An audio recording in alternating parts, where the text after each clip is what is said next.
আসসালামু আলাইকুম বন্ধুরা, বিদেশি উচ্চ শিক্ষা এবং স্কলারশিপের একটি গুরুত্বপূর্ণ আপডেট ভিডিওতে আপনাদের সবাইকে স্বাগত জানাচ্ছি। বন্ধুরা, এই মুহূর্তে তিনটি গুরুত্বপূর্ণ ফুল ফান্ডেড স্কলারশিপ নিয়ে আলোচনা করব, যার ডেডলাইন খুবই কাছাকাছি এবং এই বিষয়গুলো নিয়ে অনেকের মধ্যেই অনেক কনফিউশন রয়েছে। আজকে এই কনফিউশনগুলো দূর করব, খুঁটিনাটি অনেক তথ্য দিব। বন্ধুরা, এই বছরে এটা কিন্তু একদম শেষ সুযোগ এই তিনটি স্কলারশিপের জন্য, তাই এই তিনটি স্কলারশিপে আবেদন করা উচিত। অনেকেই প্রশ্ন করতে পারেন, ভাইয়া কোন তিনটি স্কলারশিপ? প্রথমে আমরা যে স্কলারশিপটি আলোচনা করব সেটা হচ্ছে আল্লামা মোহাম্মদ ইকবাল স্কলারশিপ। এটা মূলত বাংলাদেশ পাকিস্তান নলেজ করিডোর স্কলারশিপও বলা হয়ে থাকে। ইতিমধ্যে এটা নিয়ে আমি বেশ কয়েকটা আপডেট দিয়েছি, ভিডিও দিয়েছি, চাইলে আপনারা দেখে নিতে পারেন। এবং বন্ধুরা, এই স্কলারশিপে অনার্স, মাস্টার্স, পিএইচডিতে সবার আবেদন করার সুযোগ রয়েছে। শুধু তাই না, প্রায় প্রতিটি সাবজেক্টে আবেদন করা যাচ্ছে এবং এখানে কিন্তু ডেন্টাল, মেডিসিন, ফার্মেসি এবং ইঞ্জিনিয়ারিং এর নানা সাবজেক্টে কিন্তু আবেদন করা যাচ্ছে। যারা বাংলাদেশে বিভিন্ন প্রাইভেট বিশ্ববিদ্যালয়ে ভর্তি হওয়ার চিন্তা করছেন, মেডিকেল প্রাইভেট বিশ্ববিদ্যালয়ের কথা বলছি, পাশাপাশি যোগ্যতা থাকার বড় মেডিকেলে পড়াশোনার সুযোগ পাননি এবং বিদেশে একটি উচ্চ শিক্ষাও চাচ্ছেন এবং ফুল ফান্ডেড পড়াশোনা করতে যাচ্ছেন, অর্থাৎ বিনামূল্যে, তারা কিন্তু চাইলে এই স্কলারশিপে আবেদন করতে পারেন। বন্ধুরা, এটা একটি ফুল ফান্ডেড স্কলারশিপ, আর ফুল ফান্ডেড মানে হচ্ছে সকল সুবিধা পাচ্ছেন, টিউশন ফি দিতে হচ্ছে না, প্রতি মাসে স্টাইপেন্ড পাচ্ছেন, সেটেলমেন্ট অ্যালাউন্স পাচ্ছেন, অর্থাৎ আপনি যখন স্কলারশিপটি পাওয়ার পর ওই দেশে যাবেন তখন কিন্তু প্রাথমিক অবস্থা বা প্রাথমিক দিনগুলোতে যে খরচগুলো হয় সেগুলো মেটানোর জন্য কিন্তু আপনাকে একটা স্টাইপেন্ড দেওয়া হবে। অ্যাকোমোডেশনের ফ্যাসিলিটিস পাবেন, একাডেমিক ফ্যাসিলিটিস পাবেন, পাশাপাশি এয়ার টিকিট পেয়ে যাচ্ছেন, এয়ার গ্যাপ নিয়েও আবেদন করতে পারছেন, কোনো IELTS এর প্রয়োজন হচ্ছে না, ইংলিশ মিডিয়ামে পড়াশোনা করতে পারছেন, কোনো ব্যাংক ব্যালেন্সও প্রয়োজন হচ্ছে না। এটা হচ্ছে প্রত্যক্ষ কিছু গুরুত্বপূর্ণ সুবিধা যেগুলো এই স্কলারশিপের মাধ্যমে আপনি পাচ্ছেন, যেটা কিন্তু আপনি বাংলাদেশেও যদি পড়াশোনা করেন, একটা নামি দামি বিশ্ববিদ্যালয়েও যদি পড়াশোনা করেন বাংলাদেশে, সেক্ষেত্রেও কিন্তু এই সুযোগ সুবিধা আপনি পাচ্ছেন না। এই স্কলারশিপের অধীনে কিন্তু পাকিস্তানের টপ র্যাঙ্কিং বিশ্ববিদ্যালয়গুলো রয়েছে। শুধু পাকিস্তানের টপ র্যাঙ্কিং না, বরঞ্চ এই বিশ্ববিদ্যালয়গুলো কিন্তু QS র্যাঙ্কিংয়ে অনেক ভালো অবস্থানে রয়েছে। এমনকি বাংলাদেশের যে বিশ্ববিদ্যালয়গুলোর জন্য আমরা খুবই পরিশ্রম করি সেখানে চান্স পাওয়ার জন্য, সে সকল বিশ্ববিদ্যালয় থেকেও কিন্তু অনেক অনেক ভালো পজিশনে রয়েছে এই স্কলারশিপের অধীনে বিশ্ববিদ্যালয়গুলো। তাই চাইলে আপনারা এই আবেদন করতে পারেন। আবেদন করার জন্য কি কি প্রয়োজন হবে? আবেদন করার জন্য বেসিক তিনটি ডকুমেন্টস প্রয়োজন হবে। আপনার পাসপোর্ট অথবা NID দিয়েও আপনি আবেদন করতে পারছেন। আপনার সার্টিফিকেট প্রয়োজন হবে, যদি চান মার্কশিটটাও অ্যাড করে দিতে পারেন। আপনি যদি অনার্সে আবেদন করেন তাহলে SSC HSC পর্যন্ত প্রয়োজন হবে। আপনি যদি মাস্টার্সে আবেদন করেন তাহলে আপনার যতগুলো সার্টিফিকেটস রয়েছে সেগুলো আপনার প্রয়োজন হবে। ঠিক একইভাবে যেই লেভেলেই আপনি আবেদন করেন না কেন, আপনার বিগত যে সার্টিফিকেট, মার্কশিট এবং আপনার যে পাসপোর্ট বা NID প্রয়োজন হবে। এই বেসিক তিনটা ডকুমেন্টসের আপনার আবেদন করার জন্য প্রয়োজন হবে।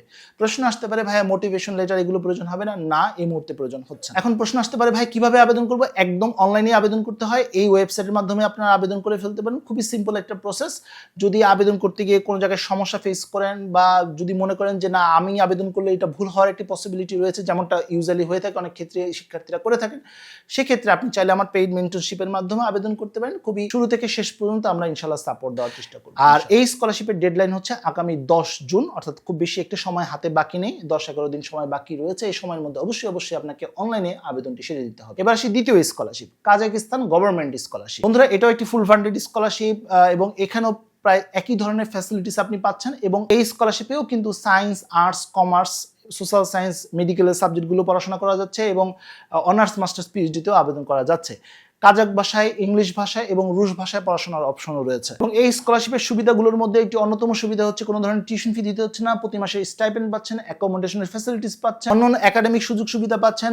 যে সাবজেক্টে আপনি পড়তে যাবেন সেই সাবজেক্টের উপর কিন্তু আপনাকে, যেমন আপনি যদি ইংলিশ মিডিয়ামে পড়াশোনা করেন তাহলে ও আপনাকে ওই দেশের ভাষায় একটি ল্যাঙ্গুয়েজ কোর্সও ফ্রিতে অফার করবে। এছাড়া স্টাডি গ্যাপ নিয়ে আবেদন করা যাচ্ছে, স্পাউসকেও ভবিষ্যতে নিয়ে যেতে পারছেন, র্যাঙ্কিং বিশ্ববিদ্যালয় পেয়ে যাচ্ছেন, ফ্রিতে আবেদন করতে পারছেন এবং কোনো ব্যাংক ব্যালেন্সও প্রয়োজন হচ্ছে না এবং ক্ষেত্র বিশেষে আপনি IELTS ছাড়া MOE দিয়েও আবেদন করতে পারছেন। প্রশ্ন আসতে পারে, ভাই এই স্কলারশিপের কোনো অসুবিধা নেই? নিশ্চয়ই। প্রথম অসুবিধা, কোনো ধরনের এয়ার ফেয়ার পাবেন না, নিজে টাকা খরচা করতে হবে। এম্বাসি বাংলাদেশে নেই, আপনাকে থার্ড একটি কান্ট্রিতে যেতে হচ্ছে, যেমন ভারতে আপনাকে যেতে হচ্ছে, ভিসা ফিও আপনাকে দিতে হচ্ছে। আর যে পরিমাণ স্টাইপেন্ড দেওয়া হয় এটা নিয়ে ওইখানে চলাফেরা করাটা খুবই কঠিন, সেক্ষেত্রে নিজে কিছু ফাইন্যান্স করতে হতে পারে। আর সর্বশেষ হচ্ছে, যেহেতু কাজাকিস্তান এখানে শীত প্রধান একটি দেশ, তাই এখানে কিন্তু শীতের সময় অর্থাৎ উইন্টারে কিন্তু ভালোই শীত পড়ে। যাদের শীত নিয়ে একটু সমস্যা রয়েছে তারা চাইলে এই কান্ট্রিটা বা এই স্কলারশিপটা অ্যাভয়েড করতে পারে। বন্ধুরা, আবেদন করার জন্য যে সকল ডকুমেন্টস লাগবে তার মধ্যে প্রথম ডকুমেন্টসটি হচ্ছে পাসপোর্ট, সার্টিফিকেট, মার্কশিট প্রয়োজন হবে, রেফারেন্স লেটার প্রয়োজন হবে একটি মেডিকেল সার্টিফিকেট এবং মেডিকেল সার্টিফিকেটটা অবশ্যই আপনার ডাক্তার কর্তৃক অ্যাটাস্টেড থাকতে হবে বা অ্যাপ্রুভ থাকতে হবে এবং এই মেডিকেল টেস্টের মধ্যে অবশ্যই HIV এবং এক্স-রে টেস্টটা অবশ্যই থাকতে হবে। যারা ব্যাচেলরে আবেদন করবেন তারা একটি রেফারেন্স লেটার দিবেন, যারা মাস্টার্স এবং পিএইচডিতে আবেদন করবেন তারা দুটি রেফারেন্স লেটার দিবেন। আইএলটিএস টোফেল যদি থাকে সেটা দিয়ে আবেদন করতে পারেন, যদি না থাকে তাহলে আপনি এমওয়াই দিয়েও আবেদন করতে পারছেন। যারা মাস্টার্স এবং পিএইচডিতে আবেদন করবেন তারা রিসার্চ প্রপোজালটাও এখানে প্রয়োজন হতে পারে ক্ষেত্র বিশেষে বা সাবজেক্টের উপর নির্ভর করে। এছাড়াও আপনার কাছে যদি অতিরিক্ত ডকুমেন্টস থেকে থাকে, যেমন আপনার অভিজ্ঞতা সার্টিফিকেট রয়েছে, কোনো অ্যাচিভমেন্ট রয়েছে, কোনো কোর্স করেছেন বা আপনার কাজের অভিজ্ঞতা রয়েছে, সেগুলো চাইলে এগুলোর সাথে যুক্ত করে দিতে পারেন, তাহলে কিন্তু আপনার অ্যাপ্লিকেশনটা অনেক বেশি ভারী হয়ে যাবে। বন্ধুরা, আবেদন কার্যক্রম ইতিমধ্যে শুরু হয়েছে, শেষ হয়ে যাবে আগামী 31 মে। অতএব খুবই অল্প সময় রয়েছে, এই সময়ের মধ্যে আবেদনটি সেরে নিতে হবে। সর্বশেষ তৃতীয় যে স্কলারশিপটির কথা বলবো সেটি হচ্ছে SKS স্কলারশিপ।